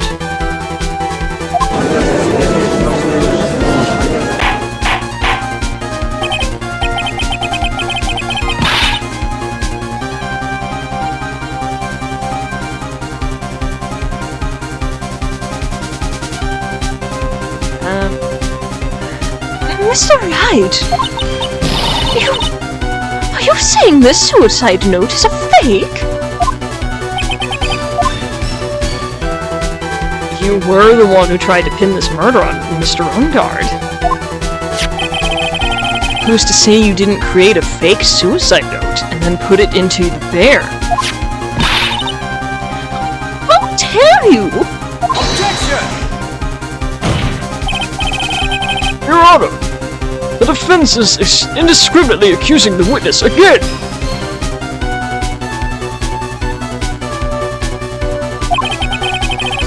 There is no evidence linking the witness to the suicide note whatsoever.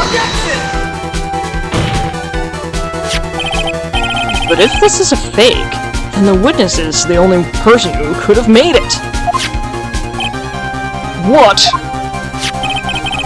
Recall the witness's testimony concerning this figurine. The only person other than the victim who could solve the puzzle is the witness herself.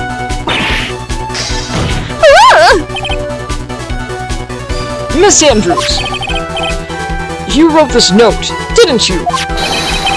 You wrote it so you could use it to frame Matt Ungard.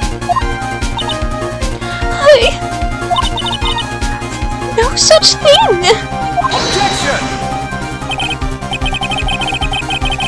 Right. If you're going to pronounce the suicide note was a fake, then show this court some evidence to support your theory.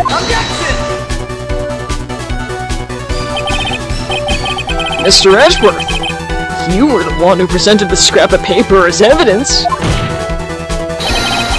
That means the burden of proof lies with you, the prosecution. That's enough! Mr. Edgeworth, can you confirm the handwriting on this suicide note? It is as this defense has stated. The handwriting is yet to be analyzed. If that's the case, it seems that yet again we have reached a point where a verdict is impossible. Impossible? That's impossible! This isn't good, Phoenix. The judge is going to carry this trial over one more day. I don't think Maya will physically be able to make it another day. I didn't want to have to do this, but I don't have a choice. I request that both the prosecution and the defense further investigate. Handwriting analysis, my butt! Ungard is guilty! Look! I think we've reached the end of the line. Guilty, guilty, guilty, guilty, guilty, guilty, guilty, guilty, guilty, guilty. Oh, jeez. What? What is that sound? It's Gumshoe! Hello, Kintron. Welcome in. How you doing?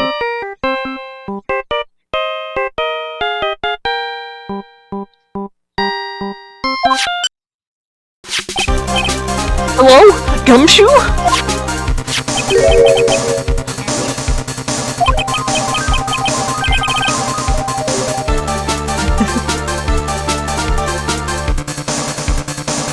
He's with him! And what's with that sigh? Where's Maya? What happened to the killer? He got away. What?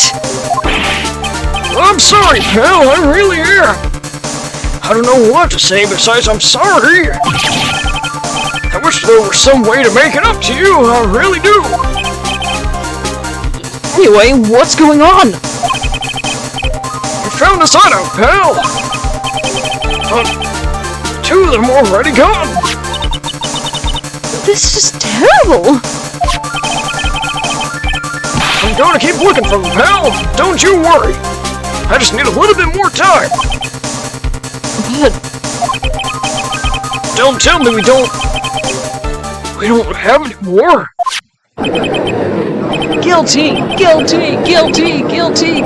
guilty. Okay, we get it.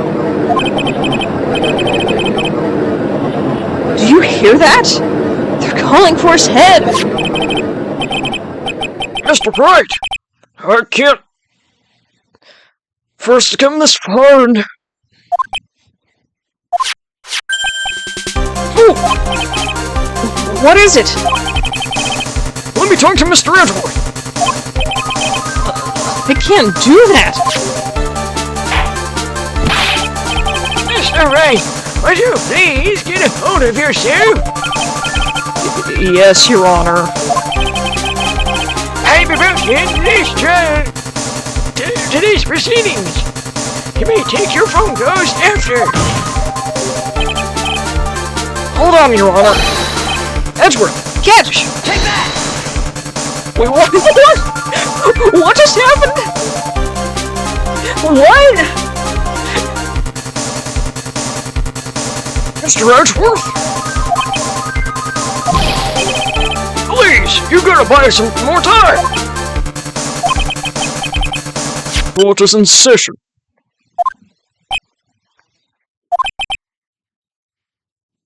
I'm sorry, Your Honor. You were saying? Mr. Wright, this is a court of law. I'm sorry, Your Honor, but I am reluctant to do this. However, it appears that I have no choice but to suspend proceedings until tomorrow. this time I really can't do anything. Court is now adjourned for the day. No!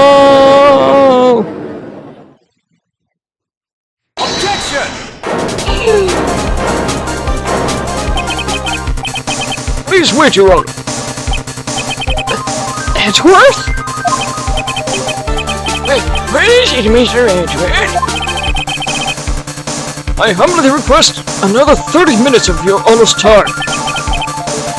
For what purpose? We can perform the necessary test on this piece of evidence in that time. But can you really obtain your results in 30 minutes? I believe we can, Your Honor. But wouldn't it be better if we adjourn for today and then reconvene tomorrow? 30 minutes. Please, Your Honor. That's all I'm asking for. Please, Your Honor! Very well. At the prosecution's request, this court will now take a 30-minute recess. But be advised that I will not allow any other recess today. I'm not sure if this is helping or hurting us. The court will now take its final recess of the day.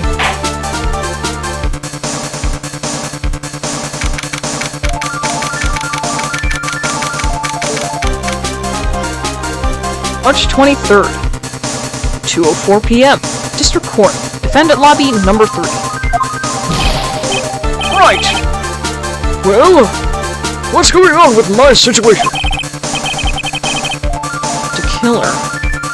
It looks like he got away. Again. 30 minutes? We can't find her in that time.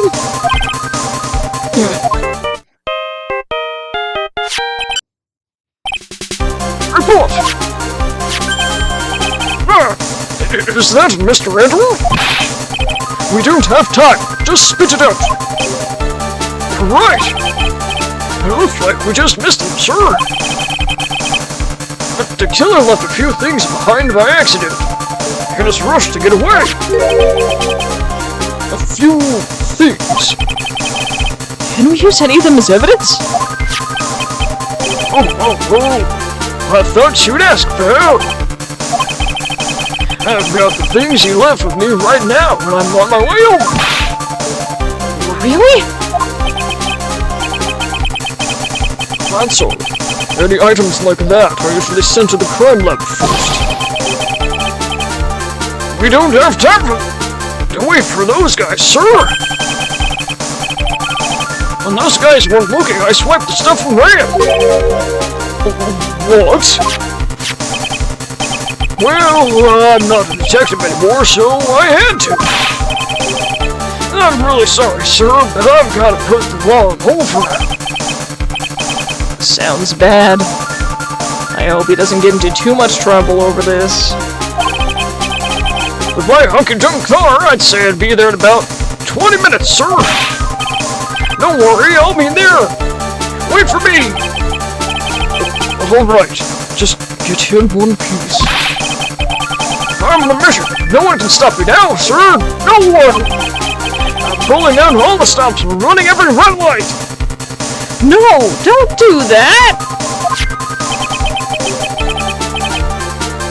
Items left by the murderer, huh? Maybe there's something among them that will just be decisive enough to end this. What happened?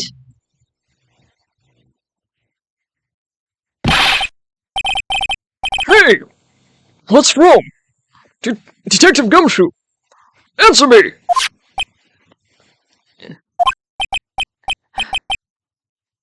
Ritsu! Welcome in! How you doing? Oh, well, I missed all of that. But apparently Gumshoe got into a car crash?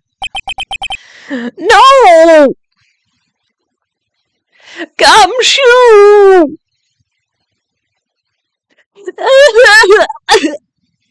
No!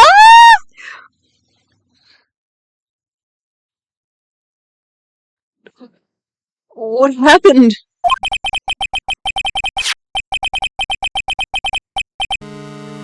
It sounded like he had an accident. I'm guessing his cell phone broke as well.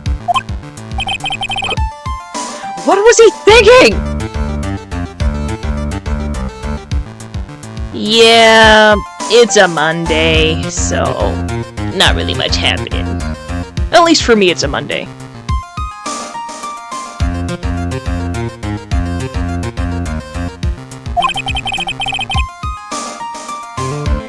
We gotta hurry and call for help.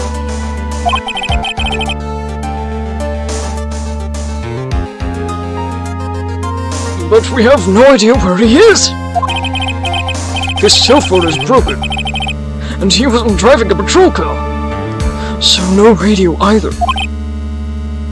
Also, if we don't get to those items before they do, the police will take the possession of them. No! We can't let that happen! Well, if there's a way we can find out where he is, then we can stand a chance! Gumshoe! Why, oh why did Gumshoe have to get into an accident now? Is there any way to find out exactly where he is at this moment? I'm gonna save real quick. Is there some way where we can find where Gumshoe is?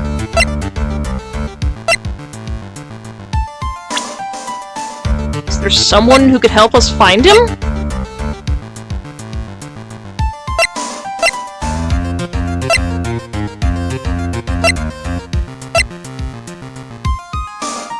Wait a minute. So, do you remember a few episodes or streams, whatever, back? Someone put a tracker on Gumshoe. There is a way. And who that someone is? There is a way. What? How? I'm sure we can find out where Gumshoe is through this! And that someone is Franziska von Klammer! Because she got the little pager thing. Why are you bringing up Franziska at a time like this? Oh, I see. I'll try to get in contact with her. The chances are slim. But she's all we have. Franziska. Will she even want to help us? Edgeworth. What is it? I don't have any right to judge anyone ever again. I know my client is guilty. What I'm doing now? I'm pinning the guilt onto someone totally innocent, and using the evidence to do so. It might be my turn to say. Defense attorney Phoenix Wright chooses death. Right. It doesn't suit someone like you to cry useless tears. Whether you did your job well or not, that can only be seen after the verdict has been decided. The verdict? Prosecutor Edgeworth here! Yes, baby? There's a phone call for you. They said it's extremely urgent. They're probably finished with the handwriting analysis. I have to go take this call. In the meantime, think hard about what it is you must do. And I think we shall go ahead and stop here. We probably got like maybe an hour 30 left. So we should have enough for another stream. Even if it's a short stream. I'm also getting kinda hungry and I need a snack. So we'll go ahead and save. And we shall head on over to the crypt.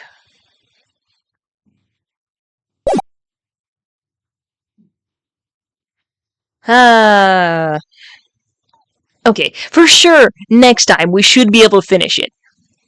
I took a sneak peek at the walkthrough, and there's only like a section left. Just a section. A segment, even. And with like all the reading, and if I need to, I can like stall by reading different stuff. But yeah, alright. For now, let us see who there is to raid.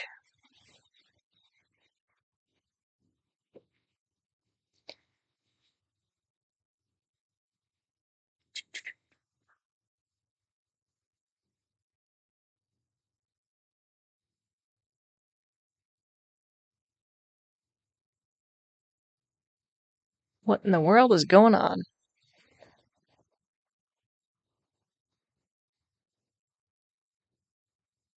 Hold on just a moment.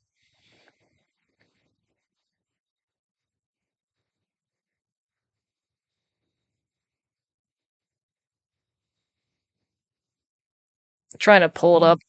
Something's going on with Twitch. My end. Here we go. Okay, so we have two people streaming right now. Two people that are friends. So we have Retro Set Joe playing some Hollow Knight. And we have Spoony Hudson playing some more Metaphor. Huh. Always those two, huh? Alright. Well, let me go ahead and set up a poll. So that way you guys can, take us somewhere?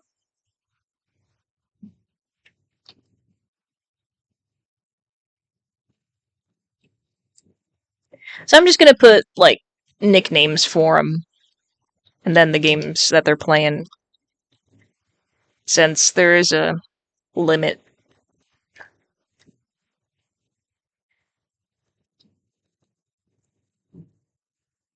Character limit, I should say. Righty. It is going to start now. Get those votes in. Who are we rating?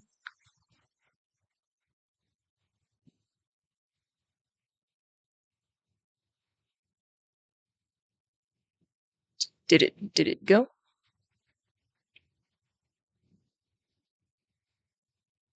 I swear I did it. Is it not? Hold on. Did I accidentally hit cancel? Nope, there it is. Okay, Twitch is being weird, so yeah, I think it's a good time to stop anyway.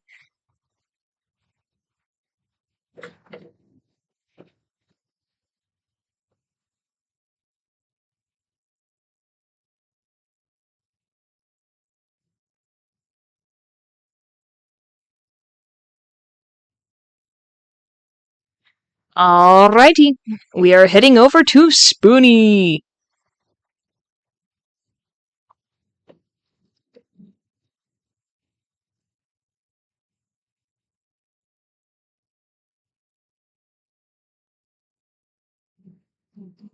Alright. Well, with that being said, thank you guys, and I will see all of you next time. Bye-bye. Come on. Mouse.